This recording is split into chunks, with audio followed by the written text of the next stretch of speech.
పాలనలో పారదర్శకత పెంచేందుకు ప్రజలకు ముఖ్యమంత్రి మరింత చేరువయ్యేందుకు ఏపీ ప్రభుత్వం వినూత్న పంథాలో ముందుకెళుతోంది.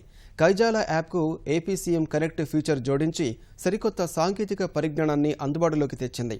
తద్వారా పాలనపై అభిప్రాయాలు, రావాల్సిన మార్పులు, పరిష్కారం కాని సమస్యలపై నేరుగా ముఖ్యమంత్రికే సందేశాలు పంపే వెసులుబాటు కల్పించింది. ఇంతకీ ఏపీ సీఎం కనెక్ట్ ఎలా పనిచేస్తుంది, ప్రజలు ఏ విధంగా ఉపయోగించుకోవాలనే అంశాలను ముఖ్యమంత్రి కార్యాలయ అదనపు కార్యదర్శి ప్రద్యుమ్న ఈటీవీ ఆంధ్రప్రదేశ్తో పంచుకున్నారు. ఆ వివరాలు ఇప్పుడు చూద్దాం. ఆంధ్రప్రదేశ్ రాష్ట్రంలో నీతివంతమైన సుపరిపాలన అందించేందుకు మరో సరికొత్త సాంకేతిక పరిజ్ఞానాన్ని రాష్ట్ర ప్రభుత్వం అందుబాటులోకి తీసుకొచ్చింది. మనతో ముఖ్యమంత్రి కార్యాలయ అదనపు కార్యదర్శి ప్రద్యుమ్న ఉన్నారు. ఆయన అడిగి మరిన్ని వివరాలు తెలుసుకుందాం. సార్, ప్రద్యుమ్న గారు నమస్కారం. సార్, ఈ కైజాల యాప్ అనేది మనం గతంలో కృష్ణ పుష్కరాలప్పుడు కూడా వినియోగించాం. మరి ఇప్పుడు అదనంగా జోడించిన ఈ ఫీచర్ ద్వారా కామన్ మ్యాన్కి ఏ విధంగా హెల్ప్ అవుతుందంటారు? గతంలో పుష్కరాల్లో కైజాల యాప్ని వాడటం జరిగింది. పుష్కరాలు అయినాక కూడా రెగ్యులర్ డిపార్ట్మెంటల్ యాక్టివిటీస్లో కూడా కైజాల వాడుతున్నాము.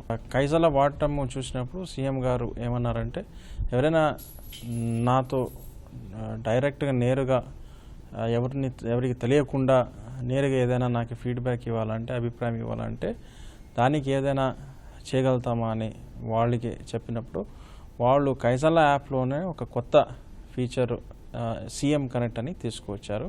నేరుగా మీరు సీఎంకి మీ ఫిర్యాదు కానీ మీ అభిప్రాయం కానీ మీరు తెలియపరచగలరు.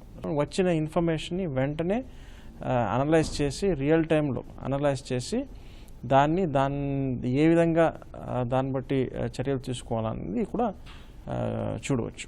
సార్, మనకి ఇప్పుడు కనిపిస్తుంటే మీ సెల్ ఫోన్ యొక్క దీన్ని ఎల్ఈడి మీద పెట్టాము. ఇప్పుడు ఎట్లా మనం దీన్ని వాడచ్చు అంటారు? ఇప్పుడు కైజాల ఓపెన్ చేయగానే మీరు డిస్కవర్ అనే ఆప్షన్ ఉంటుంది. ఇట్లా అంటే మీరు ఫస్ట్ టైం ఓపెన్ చేస్తున్నారంటే, నేను ఆల్రెడీ ఓపెన్ చేసిన కాబట్టి ఆల్రెడీ ఉన్నాయి. డిస్కవర్ అని ఉంది. ఇక్కడ డిస్కవర్ పైన కొడితే అప్పుడు మీకు ఏపీ సీఎం కనెక్ట్ అని వస్తుంది. ఏపీ సీఎం కనెక్ట్ పైన కొడితే ఓపెన్ దిస్ పబ్లిక్ గ్రూప్ అని ఉంటుంది. ఓకే, దానిపైన కొడితే మీ అభిప్రాయం పంపించండి. సో దానిపైన మీరు నొక్కినట్లయితే, ప్రెస్ చేసినట్లయితే మీకే ఫస్ట్ వచ్చే క్వశ్చన్ ఇది. దాంట్లో ఏముందంటే, ఆ ప్రభుత్వ పనితీరు పట్ల మీరు సంతృప్తిగా ఉన్నారా అనేది మొదట ప్రశ్న అది. సో వాళ్ళు సంతృప్తిగా ఉన్నాము, పర్వాలేదు, ఇంకా బాగా పనిచేయాలి, బాగా లేదని వాళ్ళకి 4 ఆప్షన్స్ ఇవ్వడం జరిగింది. సో అతను సంతృప్తిగా ఉన్నాము అని ఒక ఆప్షన్ ఇచ్చాడు అనుకోండి. సో ఇట్లాగే ఆప్షన్ దీంట్లో కారణాలు ఎందువల్ల తెలియజేయగలరు అనేది ఉంది. సో ఎందువల్ల తెలియచేయగలగాక అతను ఏదో ఒక రీజన్ చెప్తాడు. రోడ్లు బాగున్నాయన్నదో, లేదా పెన్షన్ బాగున్నా ఏదో పెన్షన్ అని చెప్తాడు. ఎంతైనా రావచ్చు. మా గ్రామంలో పెన్షన్ పంపిణీ బాగా జరుగుతుంది. సో అది చేసినాక నెక్స్ట్ ఇది నొక్కాల. ఇది అతను నా పేరు, నా ఫోన్ నెంబర్ తెలియకూడదు అనుకుంటే ఈ టిక్ మార్క్ ఉంది కదా, ఈ టిక్ మార్క్ పైన ఇట్లా కొడితే టిక్ మార్క్ తీసేసినాక అతని పేరు, ఫోన్ నెంబర్ తెలియదు. లేదు, నా పేరు, ఫోన్ నెంబర్ తెలియాలి, ఎందుకంటే నాకేమైనా ఫిర్యాదు ఉంటే రేపు మళ్ళీ ప్రభుత్వం నన్ను కాంటాక్ట్ చేయాలి కదా, నేను ఎవరైనా తెలియాలనుకుంటే సో అది ఉంటుంది. సో లొకేషన్ కూడా, సపోజ్ పెన్షన్ మా గ్రామంలో బాగుంది అంటే ఏ గ్రామం అనేది ఆయన చెప్పడం మర్చిపోయాడు. ఈ ఒక ఎగ్జాంపుల్, ఏ గ్రామం మాకు తెలిసిపోతుంది, ఎందుకంటే మీ లొకేషన్ బట్టి. లేదా రోడ్ బాగాలేదు అంటాడు అనుకో, సో ఎక్కడ అని తెలిసిపోతుంది. లేదా రోడ్ బాగుంది అంటాడు అనుకో, ఇక్కడ. సో లొకేషన్ అయినాక ఇది మళ్ళీ. సో అప్పుడు 3వ స్క్రీన్ వస్తుంది. 3వ స్క్రీన్ ఏంటంటే, మీరు మీ అభిప్రాయాన్ని సమర్పించడానికి ముందు దయచేసి కింద సమాచారాన్ని ధృవీకరించండి. నేను ఒకసారి చూసుకోవాలా, నేను ఏం క్రాస్ చెక్. సో సంతృప్తిగా ఉన్నాము, పెన్షన్ బాగుంది, మా గ్రామంలో మెయిన్ వచ్చింది, మా గ్రామంలో పెన్షన్ పంపిణీ బాగా జరుగుతుంది, పేరు, వివరాలు, స్థానం. సో పంపండి, ఫైనల్ సబ్మిషన్. సో పంపినాక వెంటనే మెసేజ్ వస్తుంది సీఎం గారి నుంచి, నాకు మీ అభిప్రాయం ఉంది, మీ విలువైన అభిప్రాయం అందించడానికి సమయం కేటాయించినందుకు ధన్యవాదాలు అని సీఎం నుంచి మెసేజ్.